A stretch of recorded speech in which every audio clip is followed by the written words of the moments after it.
देवों के देव महादेव की निवास भूमि कैलाश को अपनी गोद में संजोए पर्वतराज हिमालय की उपत्यकाओं में स्थित उत्तराखंड राज्य को प्रकृति के अलौकिक सौंदर्य का वरदान मिला है। हिमालय को जहां देवी पार्वती का पिता कहा जाता है, वहीं यह देवताओं की सर्वाधिक रमणीय भूमि के रूप में भी प्रसिद्ध है। इसीलिए इसे देवभूमि भी कहा जाता है। हिमालय की गोद में स्थित उत्तराखंड राज्य की भूमि बड़ी पवित्र है। यहाँ पर 4 प्रसिद्ध धाम स्थित है, तो देवी गंगा का उद्गम स्थल भी यहीं स्थित है। इसीलिए यह राज्य अपनी पावनता एवं प्राकृतिक सुंदरता के क्षेत्र में भारत के सभी राज्यों में अपना महत्वपूर्ण स्थान रखता है। यहाँ की फूलों की घाटी तो अपनी सुंदरता के लिए विश्व भर में प्रसिद्ध है, इसीलिए उसे विश्व धरोहर में रखा गया है। धन्य है देवभूमि उत्तराखंड और धन्य है यहाँ के निवासी। पर्यटकों के आकर्षण का केंद्र देवभूमि उत्तराखंड के सौंदर्य का ही आकर्षण है, जो विश्व भर के पर्यटक इसकी ओर खींचे चले आते हैं।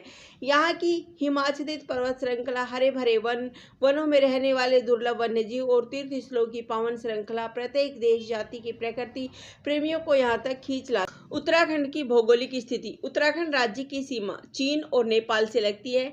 इस उत्तरी राज्य के उत्तर पश्चिम में हिमाचल प्रदेश और दक्षिण दिशा में उत्तर प्रदेश स्थित है।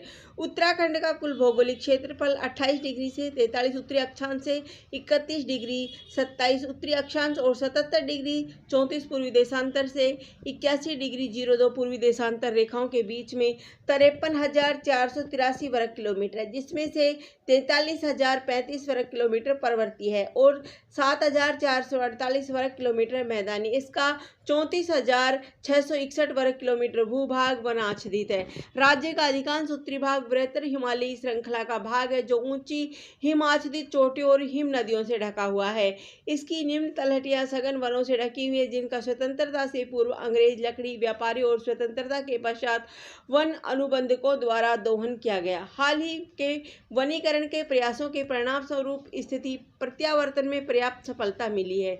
हिमालय का विशिष्ट पारिस्थितिक तंत्र बड़ी संख्या में पशुओं जैसे हिम तेंदुआ, भडल और बाघ, पौधों और दुर्लभ जड़ी बूटियों का घर है। भारत की 2 सबसे महत्वपूर्ण नदियां गंगा और यमुना इसी राज्य में जन्म लेती हैं और मैदानी क्षेत्रों तक पहुंचते पहुंचते मार्ग में पड़ने वाले बहुत से तालाबों, झीलों, हिम नदियों की पिघली बर्फ से जल ग्रहण करती है। यहाँ स्थित फूलों की घाटी राष्ट्रीय उद्यान यूनेस्को द्वारा विश्व धरोहर स्थल के रूप में मान्यता प्राप्त है।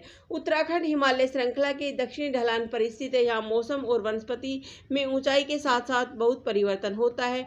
यहाँ सर्वोच्च ऊंचाई पर यदि हिमनदी स्थित है, तो निचले स्थानों पर उपोष्ण कटिबंधीय वन है। राज्य के सबसे ऊंचे स्थान हिम और पत्थरों से युक्त नंगी चोटियां हैं।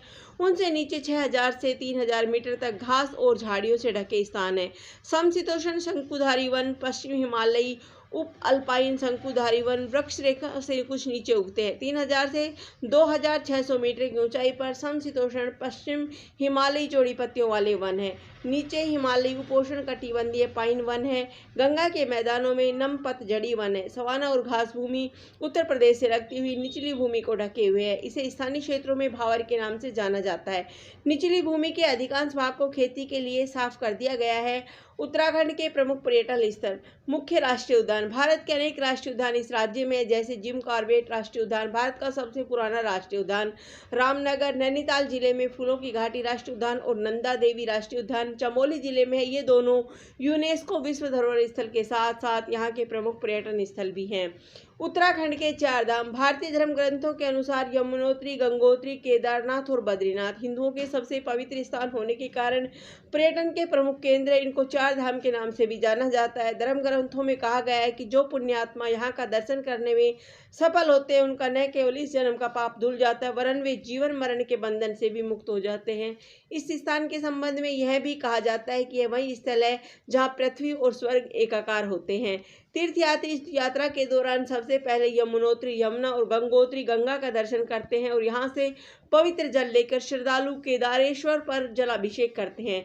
इन तीर्थयात्रियों के लिए परंपरागत मार्ग इस प्रकार: हरिद्वार, ऋषिकेश, देवप्रयाग, टिहरी, धरासू, यमुनोत्री, उत्तरकाशी, गंगोत्री, त्रियुगनारायण, गौरीकुंड, केदारनाथ। यह मार्ग परंपरागत हिंदू धर्म में होने वाली पवित्र परिक्रमा के समान है, जबकि केदारनाथ जाने के लिए दूसरा मार्ग ऋषिकेश से होते हुए देवप्रयाग, श्रीनगर, रुद्रप्रयाग, अगस्त्यमुनि, गुप्तकाशी और गौरीकुंड से होकर जाता है। केदारनाथ के समीप ही मंदाकिनी का उद्गम स्थल है। मंदाकिनी नदी रुद्रप्रयाग में अलकनंदा नदी में जाकर मिलती है।